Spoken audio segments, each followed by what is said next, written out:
నా రోజు అమ్మ కడిగేది ఈరోజు నువ్వు కడుగుతున్నావేంది? నేనే కడుగుతున్నా. వేరే తోటకాయలు ఇట్లా కొంచెం మంచిగా ఉన్నాయి కదా. బాగున్నాయి. కోడి పిల్లలు చీమ కూడా ఇంకో పిల్ల ఎక్కడ పోయిందన్న, అందుకే మొత్తుకుంటుంది. అయ్యో తీతి ఏది ఉందా?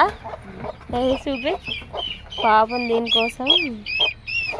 తెల్ల అయితే తెల్లగా పాపం పిల్ల కోసం. అన్న అయితే ఇక్కడ నిమ్మకాయలు కడుగుతుండు. రోజైతే అమ్మ కడుగుతుంది, నిమ్మకాయలు చెట్టు కింద కూర్చొని కడుగుతుంది. కానీ రోజైతే అన్ననే కడుగుతుండు. అందరైతే ఏం చేస్తున్నారు ఫ్రెండ్స్? నేనైతే నిమ్మకాయలు కడుగుతున్నాం. ఒకటే బస్సు అవుతుంది కదా నీ రోజుగా. నిమ్మకాయలు కూడా ఎక్కువ లేవు అసలు అమ్ముదామంటే. ఒకటే బస్తా. బాయ్.